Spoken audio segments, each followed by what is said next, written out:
Victor Santiago, who was later pronounced deceased at St. Lucie Medical Center. So at this point, I'll answer any questions that you might have regarding this. Yeah, so you said that that Santiago was crossing the street in the crosswalk on the scooter. Do we know, are we assuming that he had the right of way to be crossing the street at that time? Yes, he was in the crosswalk, and the vehicle disobeyed a solid red light. And according to the police report, Swantek had some drugs in his system. Can you touch on that a little bit? Yeah, the blood draw results indicated that he had methadone, Xanax, and Valium in his system. And this arrest happened sometime after the fact. Why did it take so long for you guys to be able to arrest him? Well, the wheels of justice spin, but sometimes slowly. When you're dealing with medical blood and lab results, it takes time to get the results of those tests back. We're also dealing with obtaining search warrants, as well as during that same time period when we're waiting on toxicology, we're also doing search warrants on vehicles, electronic data from vehicles, which helps us to establish and verify speeds and things of that nature. We did a vehicle autopsy on the vehicles involved by certified mechanics. So these things just take time. Collecting evidence and having everything ready for prosecution is something that takes time. Now, immediately after the accident, what were the interactions with Swantek like? Were they hostile at all? Did he seem defensive? Anything like that, or was he very cooperating in this investigation? The officer didn't make any mention of any hostility, and it was just he made observations of his potential impairment were the things that he was really focused on, the officers. And so did the officers know shortly after the fact that he was impaired?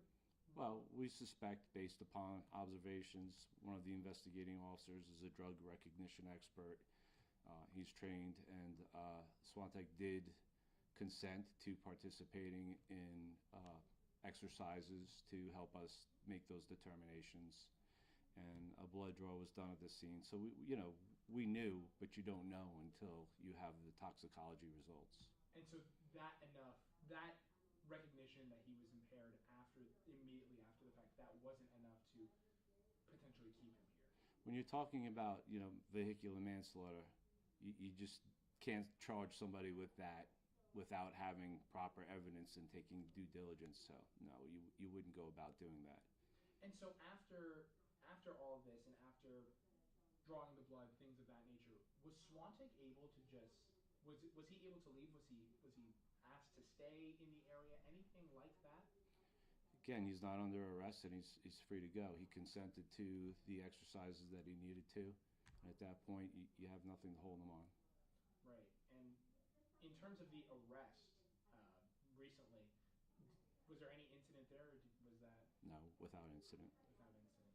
Now, talk to me about, obviously, there's a lot of talk about e-bikes, electric scooters, sharing the roadways, and being in the same lane of traffic as cars. Can you kind of talk about how important it is for both drivers and operators of these e-bikes and e-scooters to be safe on the road? It goes beyond just the driver and the e-bikes as well, because these things are being operated on the sidewalks just actually more frequently than on the roadways.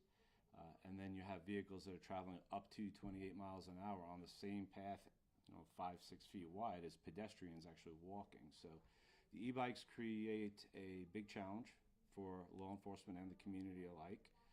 We have seen an uptick in accidents involving e-bikes last year, especially, and then following Christmas, it seemed like the number of e-bikes on streets greatly increased overnight, and it's a problem that we have to look into. And it's not just a Port St. Lucie problem, right?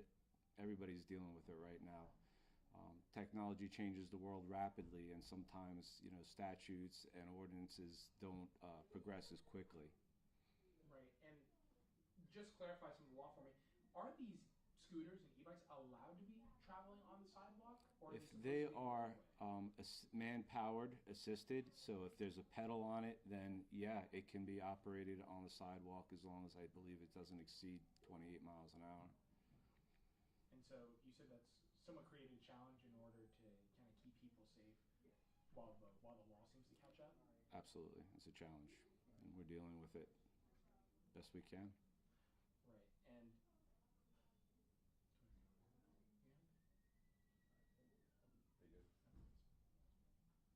I think we're good. Thank you, gentlemen. Appreciate your time. Thank you.